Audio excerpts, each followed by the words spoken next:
अवश्य। सिद्ध चक्र आराधना के अंतर्गत सिद्ध भक्ति की प्रस्तुति होगी। आज की सिद्ध भक्ति बच्चा पार्टी में कौन है जो आज प्रस्तुत करना चाहेगा?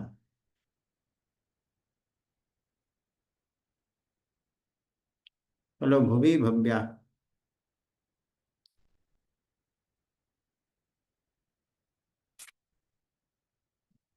व-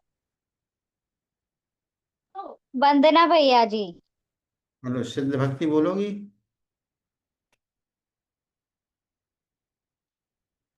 जी भैया जी। चलो, हाँ, प्रारंभ करें। सभी लोग सिद्ध भक्ति के लिए तैयार। सिद्धों की आराधना हम यहाँ पर संपन्न करने जा रहे हैं। चलो, बोलो। वंदना भैया जी। अशरीरा जीव गणा उपजुत्ता दंसणेनाणे सायात्मणायारा लक्षण मेणंतु से धाड़म मूलोत्तर पैडीडम बंधोदय सत्तकम मुक्का मंगल भूता सिद्धा अथ गुणातीत संसारा अट्ठव्येकं वेला सीधी बुधारणंचनाडिच्चा अट्ठ गुणाकित किच्चा लो यज्ञ वासिनो सिद्धा सिद्धाण ठट मला विशुद्ध बुद्धि लधि स्वभाव दिवहर सिर से हरया पसियंतु बडारया सव्य गमना गमन विमुखे वेडी कंपेडी संघादा सास सुसंपत्ते ते सिद्धावंतियो नित्यम जय मंगल भूताड़म विमलाणम मृणालिदं सन्मयाणम तैलोवे इसे हराणम नमो सदा सद्य से धाड़म सम्मतनाण दंसन वीर्य सुमते देवा वाणम अगुरु लघु अव्वावम अठ गुणा होती से धाड़म तव सिद्धेड़े सिद्धे संजम सिद्धे चरित्र से ध्येया नाणमी दंसनमी ये सिद्धे सिरसाणमं सामी इच्छामि भन्ते सिद्ध भक्ति कौसक गक्कौ तस्सलोचम सम्मणान सम्मदंसन सम्मचरिजुत्ताणम अट्ठविएकम वेपमुक्काणम अट्ठगुण संपर्णाणम उड्डलोयतेमि पैतियाणम तौ सिद्धाणम नय सिद्धाणम संजम सिद्धाणम संजम सिद्धाणम चरित्र चरित्र। सिद्धाणम अतीतानागत वर्तमान कालत्य सिद्धाणम सौ सिद्धाणम मृच्च कालम अंचेमि पूजेमि वंदामि एडमम सामि दुःखौ कम्मखौ कोहिलाओ सुगजिमण्णम समाहि मण्णम जिंदुम संपत्ति कोजू मध्यम। वंदना भैया जी। चलो, बहुत बढ़िया। चलो, सिद्धों की आराधना संपन्न हुई। चलो, अब रत्न करंडक श्रावकाचार्य का विषय अपना चालू होता है।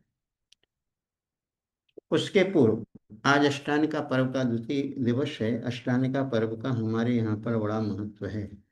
सर्व पर्वों में इस अष्टानिका पर्व को सर्वश्रेष्ठ पर्व माना गया है। ये वर्ष में 3 बार अष्टानिका पर्व आता है। कार्तिक महीने में, आषाढ़ के महीने में और फागुन के महीने में, फाल्गुन में। ऐसे वर्ष में 3 बार अष्टानिका पर्व आता है। 3 ही बार दशलक्षण पर्व आता है। 3 ही बार षोडश कारण पर्व आता है। 3 बार रत्नत्रय पर्व आता है। ये शाश्वत पर्व कहलाते हैं। तो हम जिस जम्बू द्वीप में रहते हैं, हम पहला द्वीप जम्बू द्वीप है। सभी लोगों को हम जानकारी दे रहे हैं। कुछ लोग पहली बार इस जानकारी को सुन रहे हैं, तो लोग भी ध्यान दें। ऐसे जिनागम प्रवेश में पेज नंबर 99, जिनागम प्रवेश पुस्तिका में पेज नंबर 99 पर नंदीश्वर द्वीप और अष्टानिका पर्व के बारे में बताया है। तो जिनके पास जिनागम प्रवेश हो, पेज नंबर 99 निकाल सकते हैं। नहीं है तो सुनो, हम सरल तरीके से थोड़ा बता रहे हैं। अष्टानिका 8 कर्मों के नाश करने की प्रेरणा इस पर्व में मिलती है, इसलिए हम इसको अष्टानिका पर्व बोलते हैं। अष्टमी और चतुर्दशी पर्व भी हमारे यहाँ पर शाश्वत पर्व माने गए हैं। अष्टमी पर्व हमें 8 कर्मों के नाश होकर के हमें सिद्धालय के अष्टम वसुधा पाने की प्रेरणा हमको अष्टानिका पर्व पर मिलती है। तो अष्टानिका पर्व में नंदीश्वर द्वीप जो 8वां द्वीप है, पहला द्वीप जम्मू द्वीप है, जिस जम्मू द्वीप के भरत क्षेत्र में और आर्यखंड में हम लोग रहते हैं। और ये भारतवर्ष भी आर्यखंड के अंतर्गत ही आता है। उसमें मध्य प्रदेश, भोपाल, बीना, ये सब आर्यखंड के अंतर्गत आते हैं। तो ऐसा पहला द्वीप है, और उसके बाद एक समुद्र है जिसको लवण समुद्र बोलते हैं, पहला समुद्र। फिर लवण समुद्र के बाद एक दूसरा नंबर का द्वीप आता है, धातकी खंड द्वीप आता है। फिर धातकी खंड द्वीप को घेरे हुए कालो नदी नाम का दूसरा समुद्र आता है। समझ में आ रहा सबको? उसके बाद कालो नदी समुद्र के बाद फिर तीसरे नंबर का द्वीप आता है जिसको पुष्करवर द्वीप बोलते हैं। फिर उसके बाद पुष्करवर समुद्र आता है। फिर एक द्वीप एक समुद्र, एक द्वीप एक समुद्र, ऐसा क्रम चलता रहता है। ऐसे असंख्यात द्वीप और असंख्यात समुद्र इस मध्य लोक में हैं। असंख्यात में से कुछ के नाम मिलते हैं, बाकी लास्ट का जो द्वीप है शंभुरमण द्वीप है, और लास्ट का जो समुद्र है वो शंभुरमण समुद्र है।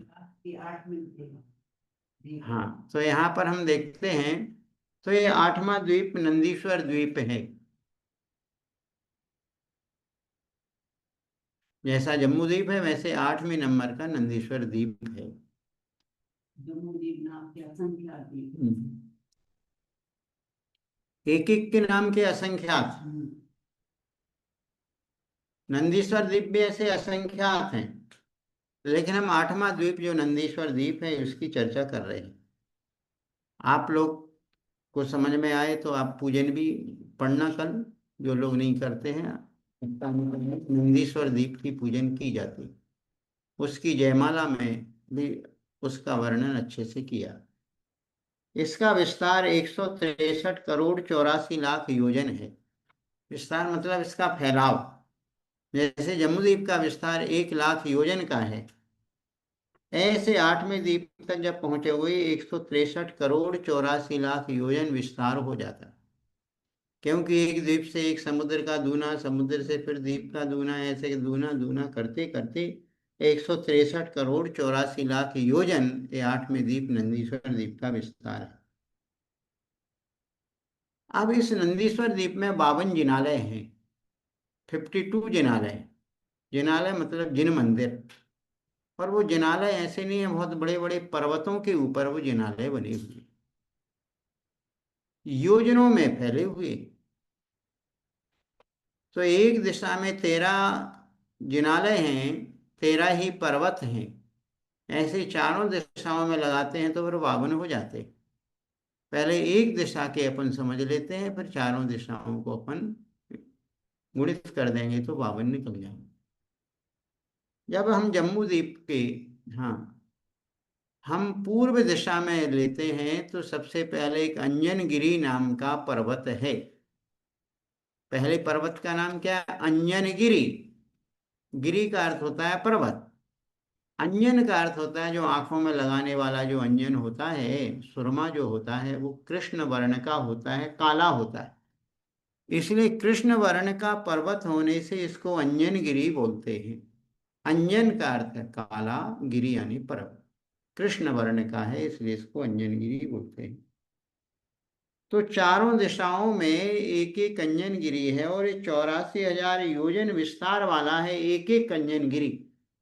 कितना? 84,000 योजन।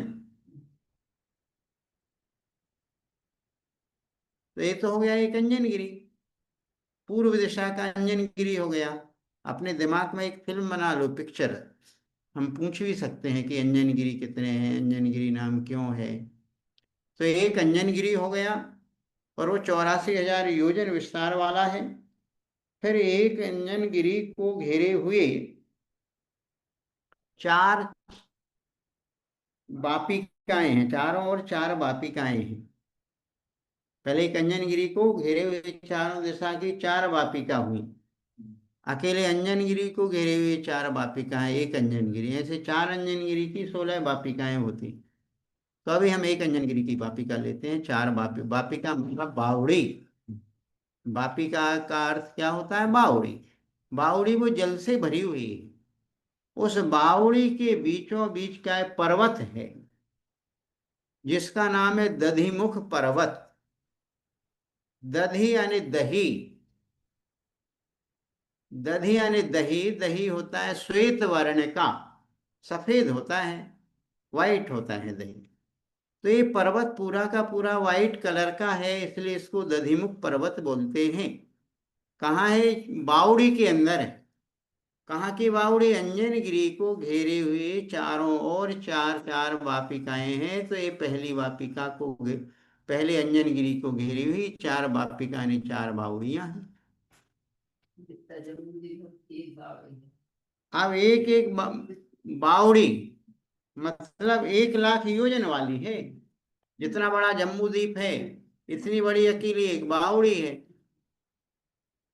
और उस बावड़ी के दोनों कार्नर पर, बाह्य दोनों कोनों पर दो दो रतिकर पर्वत हैं। तो 4 बावड़ी और 8 हो गए रतिकर। रति मतलब लाल कलर के पर्वत होने से, रेड कलर के पर्वत होने से इनको रतिकर बोलते हैं। श्वेत वर्ण के होने से उनको दधिमुख बोलते हैं। कृष्ण वर्ण यानी ब्लैक कलर के होने से इनको अंजनगिरी बोलते हैं। तो आप देखो 8 और 4 12 और 1 13 कैसे हुए? एक हो गया अंजनगिरी। अंजनगिरी को घेरे हुए 4 पर्वत जिनको दधिमुख बोला। ये दधिमुख कहाँ है? 4 बावड़ियों में है, तो इसलिए 4 दधिमुख हुए। और रतिकर कहाँ है? बावड़ी के बाहर वाले कोनों पर, बाह्य कोनों पर। तो इस प्रकार 4 बावड़ी के पास 8 पर्वत हो गए। रतिकर 8, 4 दधिमुख, 8 4 12 और एक अंजनगिरी हो गया। इस प्रकार 13 पर्वत एक दिशा में हुए। ऐसे पूर्व दिशा के 13 हो गए, दक्षिण दिशा के 13 हुए, पश्चिम के और उत्तर के 13 चौके 52। ऐसे 52 जिनालय, वहाँ 52 पर्वत हैं और एक एक पर्वत पर एक एक जिनालय है।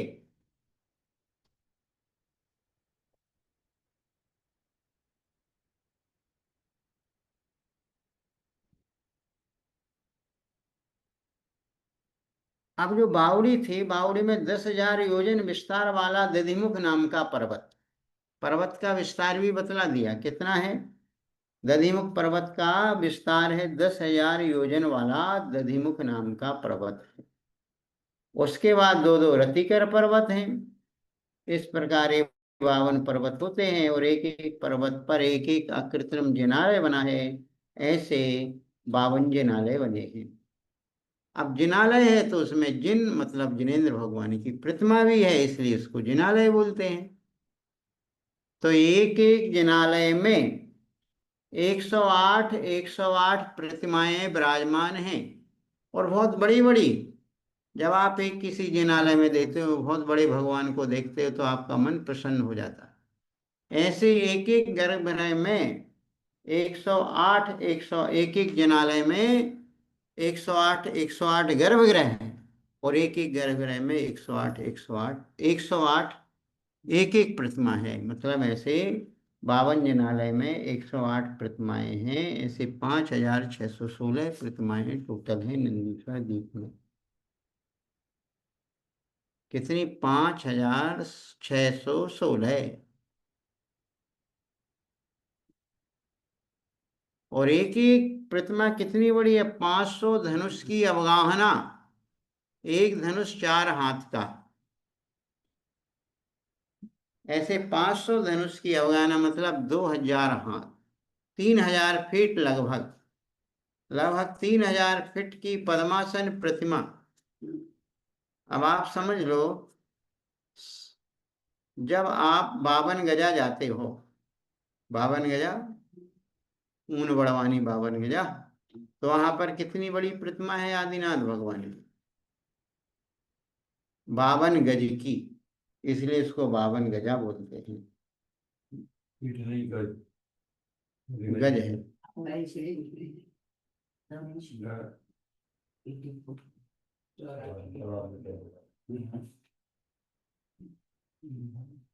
तो 108 फुट से भी बड़ी प्रतिमा है 52 गज की। और फिर मांगी तुंगी में आप देखते हो कितने की? 108, 108 फुट की प्रतिमा। और ये प्रतिमा कितनी ही? नंदीश्वर द्वीप की 3,000 फीट की। इससे कल्पना कर लो 3000 फीट की प्रतिमा, इतनी बड़ी एक एक प्रतिमा है, ऐसे 5616 प्रतिमा, क्षेत्र भी बड़ा है। इस नंदीश्वर द्वीप में कोई मनुष्य नहीं जा पाता है, विद्याधर नहीं जा पाते हैं, एकमात्र देवगण ही वहां पर जा पाते हैं। और देव लोग जाकर के अष्टानिका में 8 दिन और तीनों तीनों पहर, रात दिन का भेद नहीं वहां पर, और बस 24 घंटे वहां पर वो भगवान की आराधना अर्चना में लगे रहते हैं। खाने पीने का कोई विकल्प उनको रहता नहीं है, बच्चों बच्चों का कोई विकल्प रहता नहीं है, क्योंकि देवों के यहाँ बच्चे ही नहीं होते हैं, देव और देवांगना रहते हैं, उनके यहाँ बच्चे अच्छे नहीं रहते। भैया जी, क्या यहाँ पर हम्म। सम्बर दृष्टि देव भी जा पाते क्या? देखो, सम्यक दृष्टि तो जाते हैं, कुछ मिथ्या दृष्टि देव भी चले जाते हैं सम्यक दृष्टि देवों के साथ, और वो वहां जाते हैं तो वहां उनको सम्यक की प्राप्ति हो जाती है। उन प्रतिमाओं के दर्शन कर लेने मात्र से उनकी भक्ति का भाव इतना उमड़ता है कि उनको सम्यक की प्राप्ति भी हो जाती है। अब मिथ्या दृष्टि कैसे चले जाते हैं? जब सम्यक दृष्टि जा रहे तो उनके संग साथ में कहो भाई हम भी चलते हैं, हम भी देखते हैं। जैसे मौज मस्ती के लिए बहुत सारे लोग सम्मेद शिखर चले जाते हैं, पहले जब जाते तो कहते भाई चलो हम भी घूम घाम आते, पर वहां जाकर के वंदना करते उनका भाव भी बहुत अच्छा बन जाता है। बहुत सारे लोग अजैन लोग भी सम्मेद शिखर जी जाते हैं, जैन मित्रों के साथ चले जाते हैं। हम्म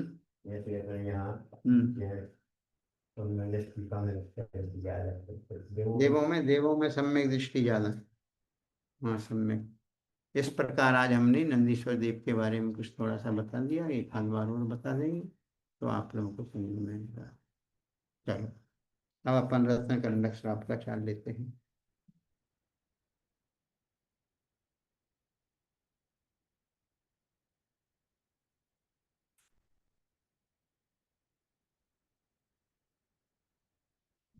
चलो भूमि, पहले आप सुनाओ रत्न करंडक श्राप का चार के श्लोक कितने याद? भूमि। वंदन भैया जी। नमः श्री वर्धमानाय निर्धूत कलिलात्मने सालोकानां त्रिलोकानां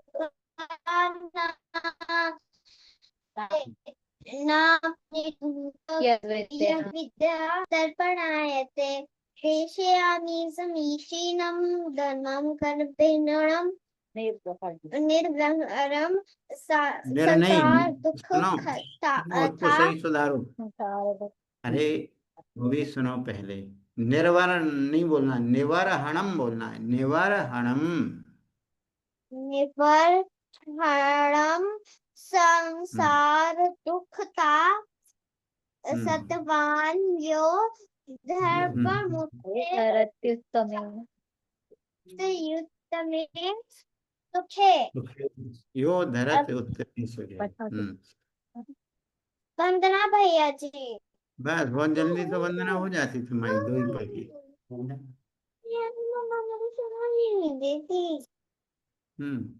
और 8 दिन के बाद क्लास में आई हूँ, बहुत दिन से छुट्टी पे थी।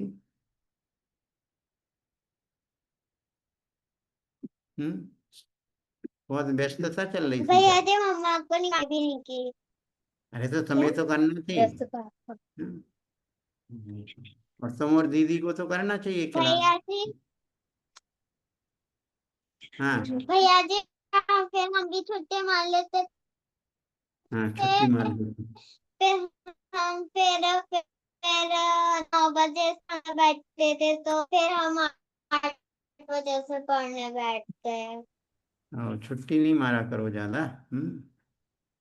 आपको तो बहुत छुट्टी मारना पड़ती है। चलो, हाँ भव्य, आपको कितने भैया याद हुए? जी, मम्मी हाँ भव्या बोले भैया आपको जी कितने? वंदन भैया जी 6। 6 याद हैं आपको। चलो, 5वां और 6वां सुनाओ।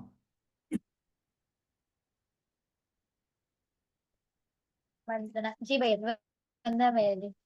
श्रद्धानं परममार्थानामाप्तागं तपोभ्रतां त्रिमूढापूर्णमष्टाङ्गं सम्यग् दर्शनमया स्मयम् आप्तेनो छिन्न दोषेण सर्वज्ञेनागमेशिना भवितव्यं नियोगेन नान्यथा प्राप्यता भवेत्। वंदना भैया। आपने कौन से नंबर के सुनाए?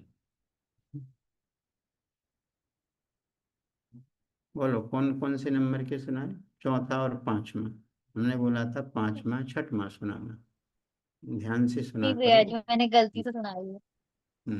इसलिए तो हमने भैया आपको। जी छठवा सुनाओ। चलो अब ठीक है, सुना दो, छठवां सुना दो। क्षुत पिपासा। जी भैया जी। क्षुत् पिपासा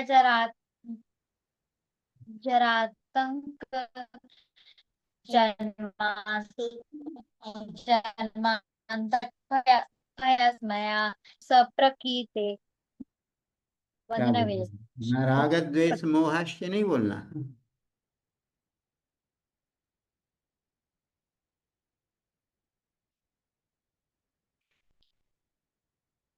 चलो, कल जो अपना विषय चल रहा था, 31 नंबर की कारिका हुई थी। 31 नंबर की कारिका में सम्यक दर्शन को ज्ञान और चारित्र से श्रेष्ठ बतलाया था, और इस सम्यक दर्शन को कर्णधारा ने खेवटिया भी कहा। मोक्ष मार्ग के विषय में, संसार मार्ग में मिथ्या दर्शन खेवटिया और मोक्ष मार्ग में सम्यक दर्शन खेवटिया। संसार में नौका चलाने वाला मिथ्या दर्शन है, मिथ्या ज्ञान मिथ्या चारित्र है, और मोक्ष मार्ग में नौका को आगे बढ़ाने वाला है तो वो सम्यक दर्शन है। चलो, आज हम 32 नंबर की कारिका ले रहे हैं। 32 नंबर का श्लोक निकाल लीजिएगा। सम्यक दर्शन के बिना ज्ञान और चारित्र की असंभवता दिखा रहे हैं कि सम्यक दर्शन नहीं है तो ज्ञान और चारित्र नहीं है। कैसे? जैसे बीज नहीं है तो ना वृक्ष बन सकता है, ना उसमें फल, ना पुष्प, ना पत्तियां, कुछ भी नहीं आ सकते। विद्यावृत्तस्य विद्यावृत्तस्य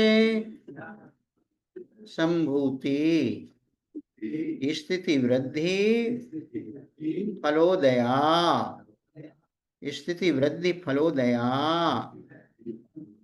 न संत्य सति, न संत्य सति सम्यक्त्वे, सम्यक्त्वे बीजाभावे तरोरेवे, तरोरेवे विद्यावृत्तस्य संभूति। कहाँ तक पढ़ना है? संभूति तक पढ़ना है। स्थिति वृद्धि फलोदया, स्थिति वृद्धि फलोदया न संत्य सति सम्यक्त्वे। ये संत में बोलेंगे, ना भी बोलेंगे, आधा ता भी बोलेंगे। संत्य, संत नहीं बोलेंगे, संत्य। न संत्य सति सम्यक्त्वे बीजा भावे तरोरिवे। एक साथ बोल लीजिएगा।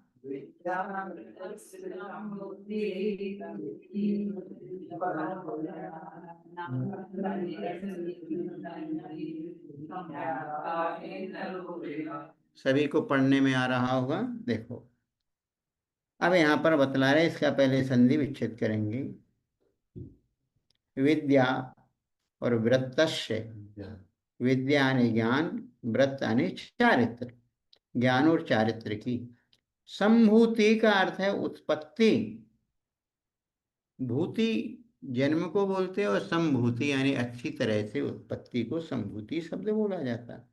स्थिति यानी स्थिरता, कोई चीज पैदा हुई, पैदा होने के बाद स्थिरता पूर्वक बनी रहे। वृद्धि यानी वृद्धि, और फल यानी फलोदया यानी फल की प्राप्ति। ना संति यानी नहीं होती है। संत्य सती से दो शब्द लिखेंगे, ना संति असति सम्यक्त्वे। सम्यक्त्वे असति यानी सम्यक दर्शन के नहीं होने पर ज्ञान और चारित्र की उत्पत्ति, स्थिति, वृद्धि और उसमें फल की प्राप्ति ना संति नहीं होती है।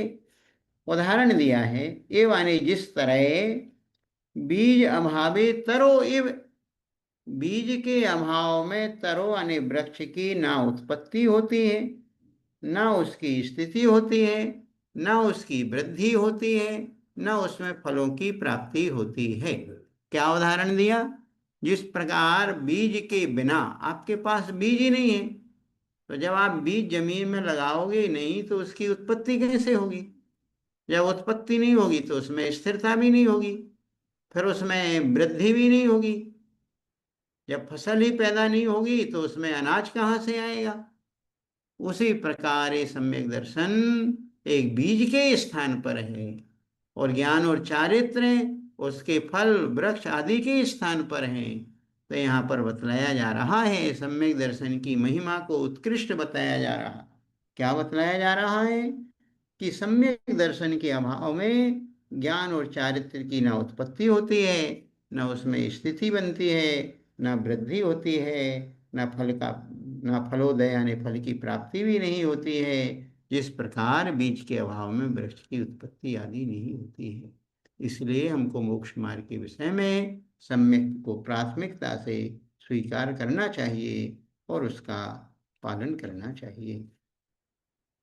समझ में आ गया सभी को? किसी को कोई बात समझ में नहीं आई हो तो पूछे। पढ़ने में आ रहा है? अपूर्वा जी भोपाल से। जी वंदना भैया जी। पढ़ करके सुनाओ 32 नंबर की हम्म तारीख। विद्यावृतस्य संभूति स्थिति वृद्धि फलोदया न संते सति सम्यक्त्वे बीजाभावे तरोरिव। अर्थ भी आने लगा समझ में कि नहीं? हाँ आगे भैया जी। ठीक, बहुत बढ़िया। तो थोड़ा संस्कृत भी बहुत इजी भाषा है, जो थोड़ा सा यदि व्यवस्थित तरीके से, और इस संस्कृत पढ़ने से बहुत कंसंट्रेशन भी बनता है, बहुत एकाग्रता आती है संस्कृत पढ़ने से, और माइंड भी बहुत डेवलप होता है संस्कृत प्राकृत भाषाओं को सीखने से। अब आगे 33 नंबर की कारिका पढ़ते हैं। 33 नंबर की कारिका भी बड़ी अच्छी कारिका है। वो मोही मुनि की अपेक्षा निर्मोही ग्रस्त को श्रेष्ठ बतलाया जा रहा है। तो देखो पहले पढ़ते हैं कारिका 33। गृहस्थो मोक्ष मार्गस्थो, गृहस्थो मोक्ष मार्गस्थो निर्मोहो नैव मोहवान, निर्मोहो नैव मोहवान अनगारो ग्रही श्रेयान, अनगारो ग्रही श्रेयान निर्मोहो मोहिनो मुने, निर्मोहो मोहिनो मुने। गृहस्थो मोक्ष मार्गस्थो निर्मोहो नैव मोहवान, निर्मोहो नैव मोहवान अनगारो ग्रही श्रेयान, अनगारो ग्रही श्रेयान निर्मोहो मोहिनो मुने, निर्मोहो मोहिनो मुने। एक साथ बोलो।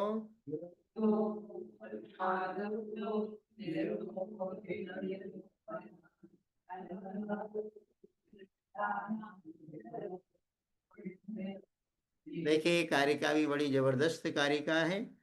गृहस्थो यानी जो ग्रस्त, जो घर में रह रहा है वो ग्रस्त कहलाता है। जिसने गृहस्थी बसा रखी है, अपना परिवार बसा रखा है, वो ग्रस्त कहलाता है। कहते गृहस्थो, गृहस्थ भी मोक्ष मार्गस्थो मोक्ष मार्ग में स्थित है। अब कौन सा? निर्मोह, जो घर में रह करके भी निर्मोही है, जिसको मोह मिथ्यात्व नहीं है, अर्थात जो सम्यक दृष्टि हो गया है। मोह से यहाँ पर क्या लेना, मिथ्यात्व। निर्मोह यानी जो मिथ्यात्व से रहित अर्थात निर्मोही ग्रस्त है, वह मोक्ष मार्गस्थ, तो घर में रह कर के भी मोक्ष मार्ग में स्थित है, यानी मोक्ष मार्ग पर चल रहा। किंतु मोहवान अनगारो मोक्ष मार्गस्थो नहीं। मोहवान यानी मोही, अनगार बोलते हैं साधु को, कहते हैं वह मोह से युक्त साधु मोक्ष मार्ग में स्थित नहीं है। देखो, जिसने घर परिवार सब छोड़ दिए, रिश्ते नाते छोड़ दिए, फिर भी जिसके अंदर मिथ्यात्व बैठा है, जिसने मिथ्यात्व का त्याग नहीं किया है, वो साधु होकर के भी मोक्ष मार्गी नहीं है। जो राग द्वेष में लगे हैं, दंगे फसाद में लगे हुए हैं, लड़ाई झगड़े में लगे हुए हैं, ऐसे साधु होकर के भी वो मोक्ष मार्गी नहीं। और वो एक घर गृहस्थी में रह करके अपने उत्तरदायित्वों का पालन करता हुआ भी निर्मोही है, अपने कर्तव्य का पालन कर रहा है, कर्तृत्व बुद्धि नहीं अपना रहा है। घर में रह करके भी अपने कर्तव्य का पालन करता है कि मेरी पत्नी के प्रति, बच्चों के प्रति, अपने परिवार के प्रति जो मेरे कर्तव्य हैं, उन कर्तव्यों को कर्तव्य बुद्धि से करता है। उसमें हम भाव नहीं लाता कि मैंने ऐसा कर दिया, मैंने ऐसा कर दिया, करता नहीं बनता। और एक साधु बन करके भी घर परिवार को छोड़ करके भी मैंने तीर्थ बना दिया, ये मेरा तीर्थ है, ये मेरे द्वारा बनाया गया मंदिर है, मैं ही इसका कर्ता धरता हूँ, मेरे माध्यम से इतना पैसा इकट्ठा हुआ है, इस तीर्थ पर कोई दूसरा नहीं आ सकता है, इस तीर्थ पर कोई दूसरा नहीं रुक सकता है, तो वो क्या कहलाता है, वो मोही साधु है, वह मोक्ष मार्गी नहीं है। इसलिए